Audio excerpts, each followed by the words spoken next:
I am starting right at 9:25. So I have given half an hour to speak before you. This is an odd topic. Odd topic in the sense that probably I don't remember exactly whether it has ever been systematically discussed with the PGTs. So welcome and good morning to a very odd chapter. And it's a headache of everyone, probably of every PGT in some phase of their life, and particularly before the examination, has gone through this torture of preparing the theoretical load. Theory. Everybody asks me, sir, how to get prepared for the theory classes. So many options, so many questions are there. How many papers to solve? Last 10 years, 20 years, how many papers to solve? It's really a problem. It's really a problem. And the most important part is that though I am speaking to the outgoing batch, ideally this should have been spoken to the students at the first year, because you need a lot of time to acquire competence in the theoretical part of your curriculum. At the last moment, it's very difficult to manage if you have not read for the last 3 years. But I know that all of you have read well in the last 3 years. So in this lecture, it's a comprehensive lecture. You will get some tips, final time tips, how to get yourself ready for the actual battle. Okay? So let's start with. So how to master the theoretical part of your examination, MS examination specifically. What's the problem? The problem is very simple and very complex. We have an open-end syllabus. For undergraduate, there is a syllabus that these are the competencies which you are supposed to know. You must know. But here, the zone between the must know and nice to know and fine to know is a bit blurred. A particular examiner may think, well, this is a fine to know. And another examiner may say, no, this is a must to know. So there is a subjective discrepancy among the examiners also regarding the theoretical assessment or any part. Hey, he should know this thing, he should know that thing. That may be his area of preference. But what's the positive part of the story is that within a 1 or 2 year, we are going to also have a competency-based medical education for the postgraduates, where we will have a defined competencies to be acquired by the postgraduates. Because we know the subject is expanding like anything and everything. So it is not possible for a young man like you, young man or woman like you to acquire proficiency in every nooks and corners of this vast syllabus. Second thing is that no standard textbook is there. Basically, in postgraduate, there is no standard textbook. Different topics are rather well written in different books. So you don't have a single textbook at your disposal. That, okay, I have read it from a textbook. So many so-called standard textbooks are there, but none of them are standardized to the mark, because they have not been validated, what I want to mean. You understand? So disperse information load. Number 4, study time less, revision times lesser, and faulty technique of study. The last part you can tackle. Rest of the 4 things probably you can't do much. Now, you know how much information can human brain load? What's the information capacity of human brain? Anybody? It's about 2.5 petabyte. 2.5 petabyte. You know what is petabyte? 10 million gigabytes is a petabyte. So 2.5 petabyte is our brain's capacity. And much of the things are occupied by so many day to day. I have to remember how to brush. I have to remember how to button my shirt. All these things are occupied. So as such, 2.0 petabyte is a total. So there is a limitation of our memory. And that we have to economize and rationalize. Okay? Now approach to the solution. How to solve this problem? You understand the problem. Okay. Disperse information. Disperse information is very difficult to remember. Say, let me give you a small example. Do you remember 10,55,744 and 8,22,188 separately? No, because you know the clue. 0, 1, 2, 3, 4, 5, 6, 7, 8, 9 is the clue. And 10, 20, 30, 40, this is the decimal system. You know the clue. So you can equally derive the 10,55,000 and 2,20,000 equally. So number system gives us a clue that we must have a single key in our hand, or rather a sort of a bunch of key at least in my hand, so that I can open all the doors. That is our target. We must master all these things in that way. So we don't have a single master key, but at least a bunch of master key will do, instead of having every key for every information. That is impossible to remember. We can't remember discrete information. There is a debate though, human brain, how it functions, whether it works in a discrete mode or in an analog mode. There are debates between the neuroscientists. The debate is going on. Okay, let's go next. So there are two techniques, two solutions. They are all tips. Tip for physical techniques, for improvement of habits and methodology. There are some physical techniques to improve your habit and methodology. Once you get your study into your habit, it becomes automatism. We all want that we should remember something automatically, automatism. And second thing is, in order to do that, on the first day, you actually learn how to tie your shoelace. Second day you learn, third day you learn, fourth day you do it automatically. Isn't it? Do you exactly remember how to brush? No, you don't remember, because it is automatism. So we all want to get it automatism into our habit. So therefore, certain habits are conducive for tackling a huge load of information during your study time. And every day during your practice, you may, okay, this is this. How do you remember, sir? Well, I don't remember. It has gone into my habit. That is the most important part of the study. If you can do that well, you have done it. Next thing is some mental exercises for better comprehension and processing of the content. Huge content you have to process. Okay. So first technique, physical techniques. I will give you just tips. Physical techniques. Tip. Make a personal notebook. I know probably it may be too late by that time, but make a personal notebook. Don't rely upon the huge number of textbooks before your examination. Have your personal notebook. That is very, very important. Just an exercise book will do. Let there be a personal notebook for subjects. Okay. So in those particular notebook, color code your notes. And color code is not haphazard. Don't use the color code by just fanciful, choose some color from your the pencil box or the sketch pen. You can use that option to memorize something. How? Color code. This because smells can unlock our packets of memory. Colors can also do. Use colors to categorize ideas. Say blue color, underline or something, or highlighting is meant for something special. So that in addition to highlighting by that color, highlighted with another memory is added there. So you can just give another clue here. You are helping your brain. Okay, it is highlighted, at the same time color highlighted blue. So it also carries an additional input and information to your brain. Okay.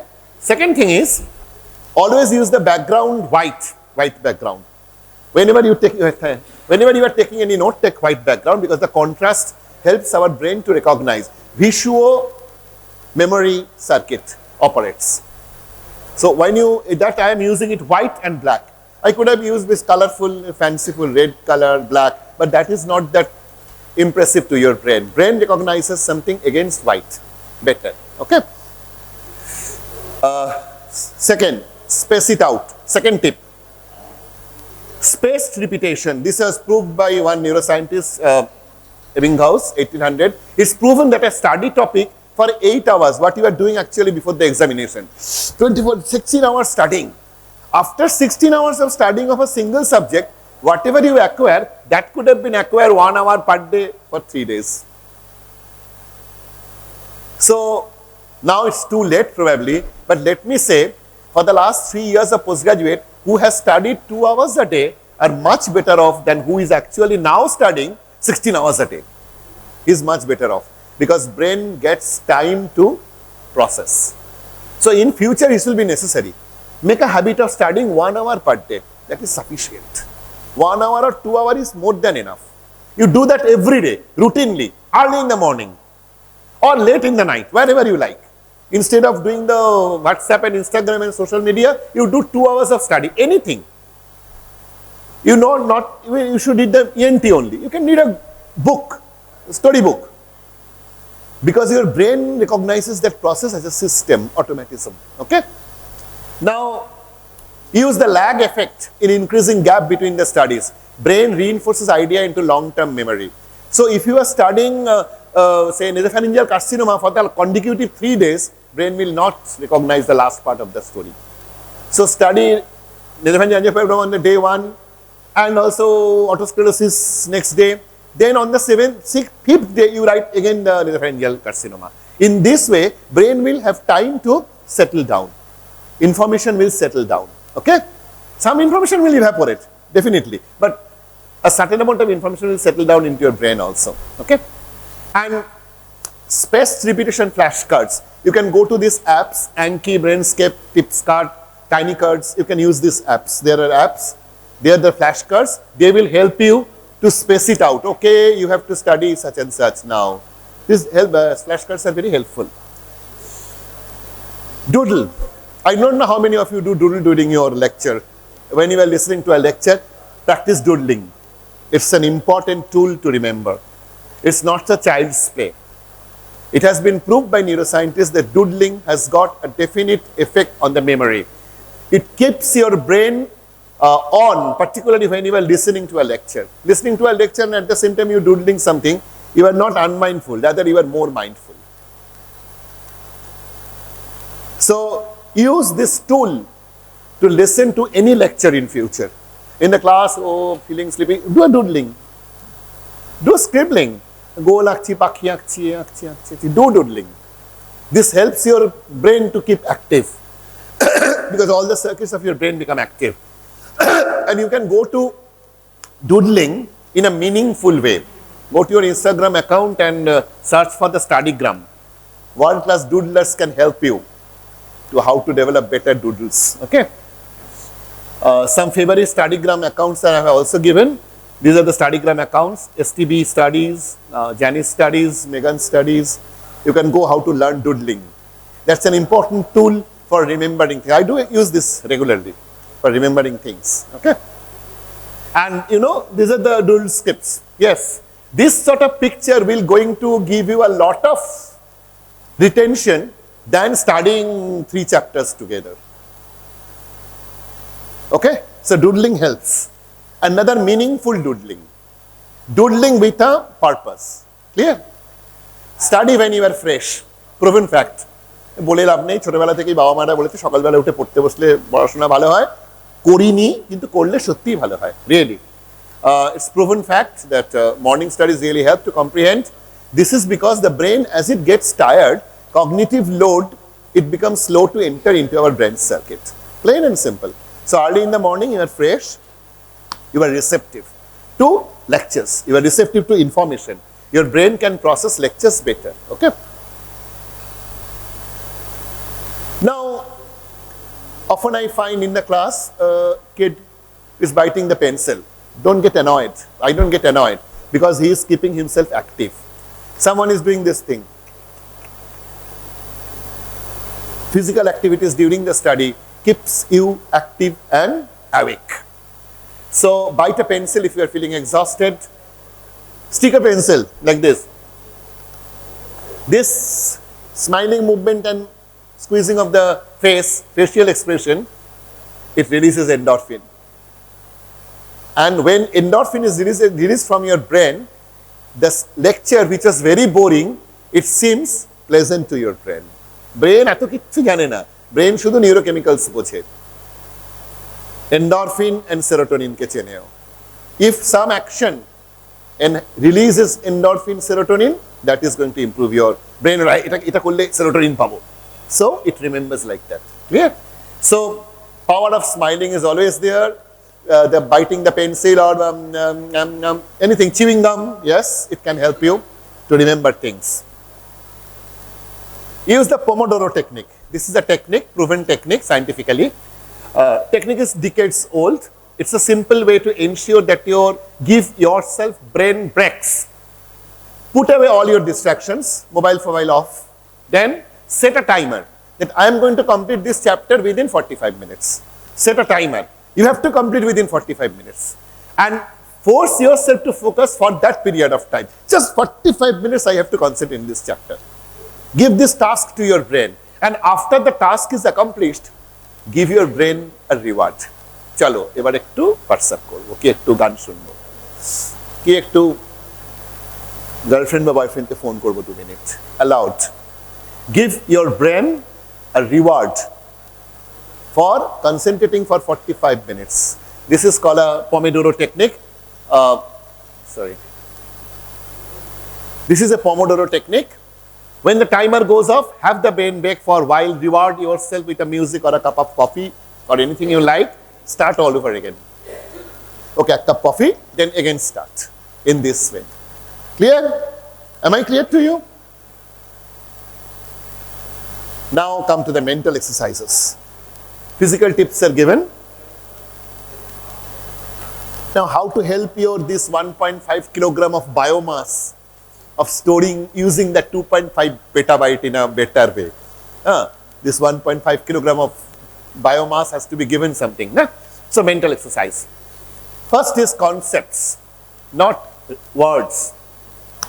I have seen in the group that many of you are asking for the notes, sir, PowerPoint of that particular thing, a particular lecture. Why do you need it? Because you want the key concepts of that particular chapter, key points, salient points. Always we talk about salient points. I remember one of my friends who was very studious at a particular subject. He read from 8 to 10 books because he was very confident in that particular subject. Ultimately, his salient points collection became bigger than the chapter itself. I said, okay, if it is a salient point, I would better prefer to read the chapter itself, because your salient point collection is bigger than the chapter.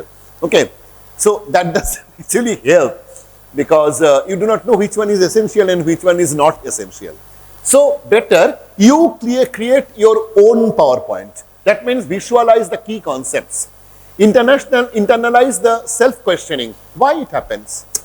This reasoning will boost your brain to memorize that particular thing better. So why and how?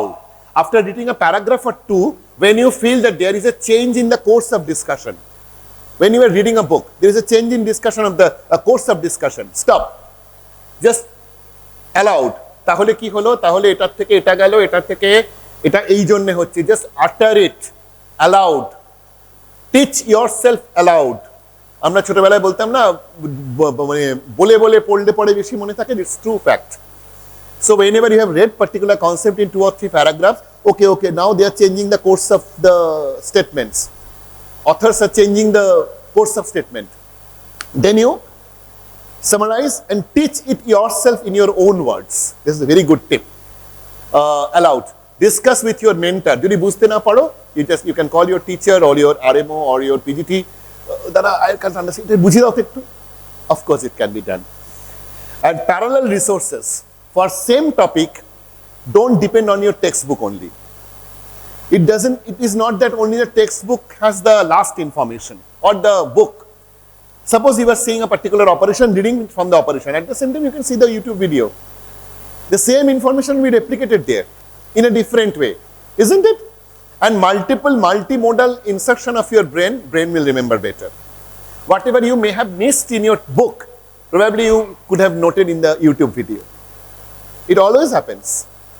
So have a multimodal input to your brain. So photographs, academic papers, YouTube videos, graphs, brain retains better with multimodal inputs. Active engagement with your study plan. Visual. I have seen that however doing your scribble book or your notebook. Visualizing helps your retention. So you draw flowcharts, graphs. This is a better method. And doodling. Right way to remember. Before you give it to your brain, you write something. Same thing you write. And once you write it, brain has 2 inputs. One is an internal input, another is a visual memory input. So sometimes what happens, You try to remember something, often unconsciously, you go to that particular page, isn't it?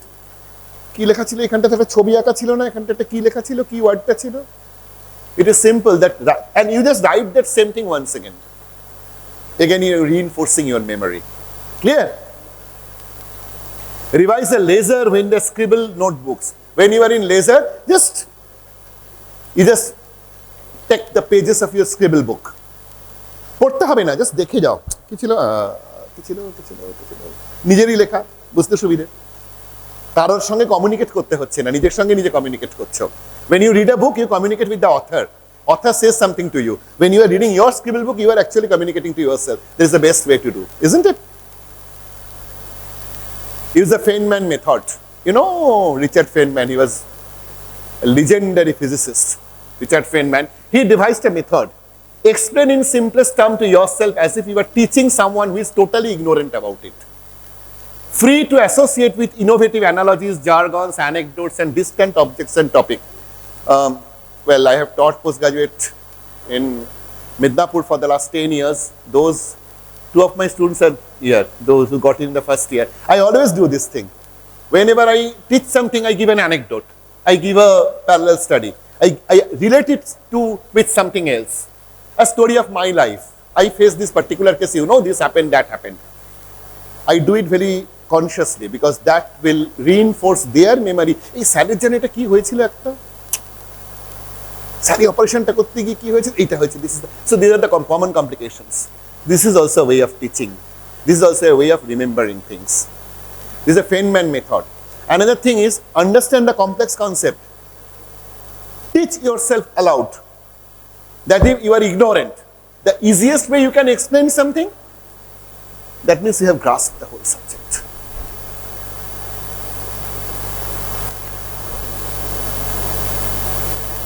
Of course, united we stand, divided we fall. Group study helps. You become your own teacher. Let your friend teach you about a subject. Let him make him fall. You do the leg pulling. You will also do your leg pulling. In this way, both of you improve. Okay?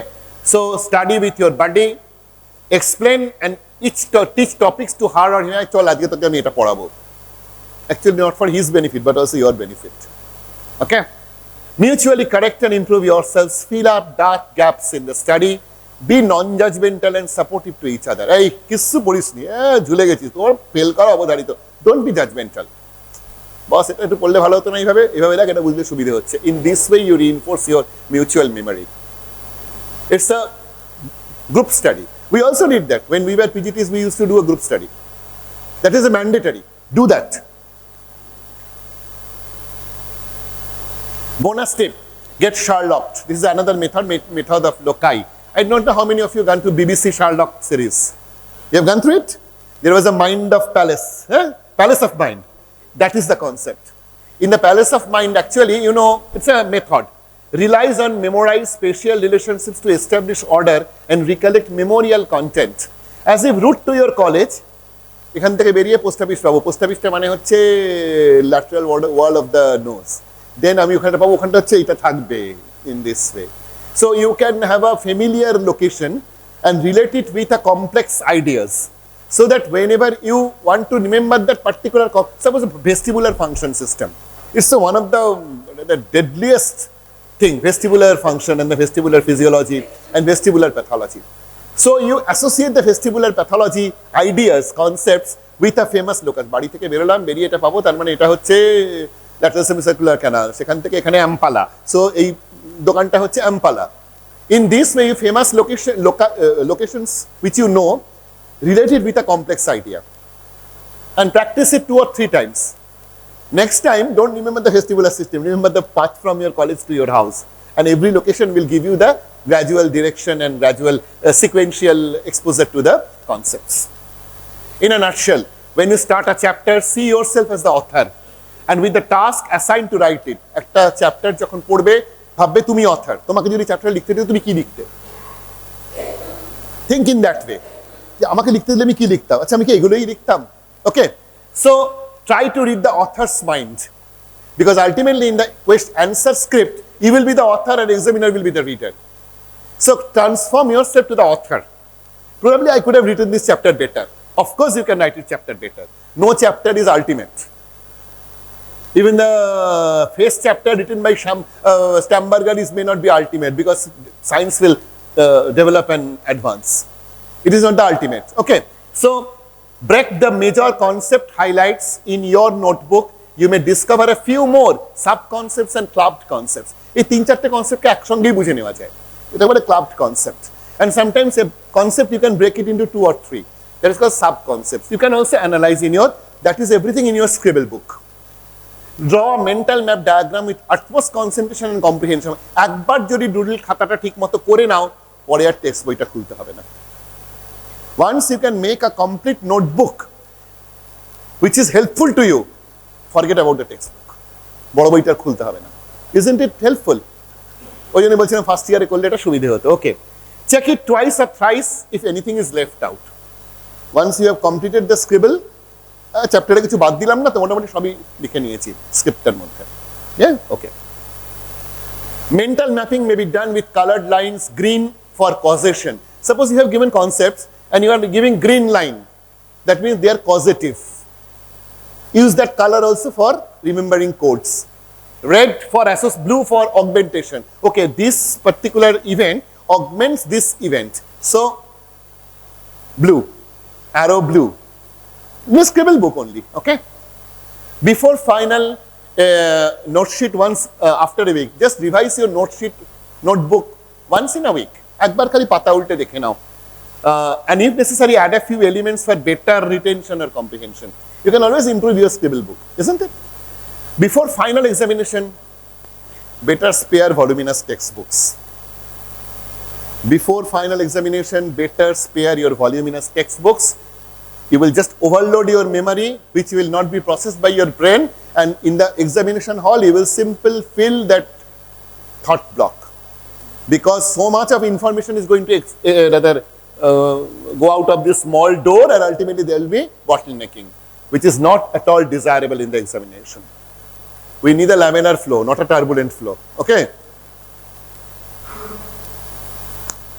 Practice the old question paper. It's a time tested. It is because of reproducing the whole, writing the whole chapter in a nutshell in 10 marks in the question answer. So practicing is good, but remember, answer it with your scribble book. And after, get it checked mutually among your study group mates. Hey, আমি 3টে question, তুই 3টে লেখ, আমি 3টে লিখছি. You check yourself. Both of you will improve yourself. Group study, there is no alternative to group study. It's very important. And practice drawing diagrams and anatomical figures for heaven's sake. Stage মারতে যেও না। মানে তখন Eustachian tube আর তোমার ফ্রন্টোনেজাল ডাক্টকে আলাদা করে চেনা যায় না তোমাদের পরীক্ষার খাতায়। Be a bit anatomical. And that cannot be done on the stage. If you don't practice drawing before your exams, it's impossible to reproduce it during. You are bound to miss certain important points in your diagram and labeling. And remember, one diagram will speak for 10 pages. If you can give a correct diagram, I have examined postgraduate papers where because of short of time only the correct diagram was given with a few words. I had to give the full marks because he knows the diagram. What I want to know, whether he understands the problem. And in the diagram he has done everything. Whether he has written 1 or 2 lines less or more, it doesn't count. I have given him full credit. Even, let me say you, in certain cases when you have got short of time during your examination, even a simply written flow chart will answer for your question. An examiner will also have to honor that particular flow chart because he is supposed to judge your thought by your answer. Sometimes flow charts are necessary in your answer scripts. Clear? Golden tips. Remember, when your examiner reads your answer script, you are the knowledgeable author and she is the ignorant reader. Always remember this thing. You are the knowledgeable author and she is the ignorant reader. The better way you can convince her about the topic in a comprehensive and holistic way, the better you score. A few garnishing points missed doesn't hardly matter. It doesn't matter. It does hardly matter. একটা দুটো point miss করে গেছি, এটা বড় কথা নয়, কনসেপ্টটা আমি প্রপারলি এক্সামিনারকে কনভিন্স করতে পারছি কিনা, হলিস্টিক ওয়েতে ব্যাপারটাকে প্রেজেন্ট করতে পারছি কিনা, দ্যাট কাউন্টস। এই where is the video? Study without desire spoils the memory. কালকে পরীক্ষা, কিছু পড়িনি, আমি কি করবো? ফেল করে যাবো, ভালো লাগছে না আমার, আমার মাথা খারাপ হয়ে যাচ্ছে, দেখ ঘুমিয়ে পড়ি। কি হবে আজকে পড়ে? না, আমার পড়তে হবে, আর পড়তে হবে, যাই বই কোথায়? I think this happens to all of you. It also happened to us. আরেকবার দাও। কালকে পরীক্ষা, কিছু পড়িনি, আমি কি করবো? ফেল করে যাবো, ভালো লাগছে না আমার, আমার মাথা খারাপ হয়ে যাচ্ছে, দেখ ঘুমিয়ে পড়ি। কি হবে আজকে পড়ে? না, আমার পড়তে হবে, আর পড়তে হবে, যাই বই কোথায়? So, thank you everybody for listening. Study must be pleasant. পড়াশোনা করাটা আনন্দের সঙ্গে করতে হবে। ওই তেতো বড়ি খাবার করলে পড়াশোনা কোনোদিন ভালো করে হয় না। Thank you. So Thank study you. with happiness, study with joy. Best of luck to all of you. Best of performance to all of you, I must say.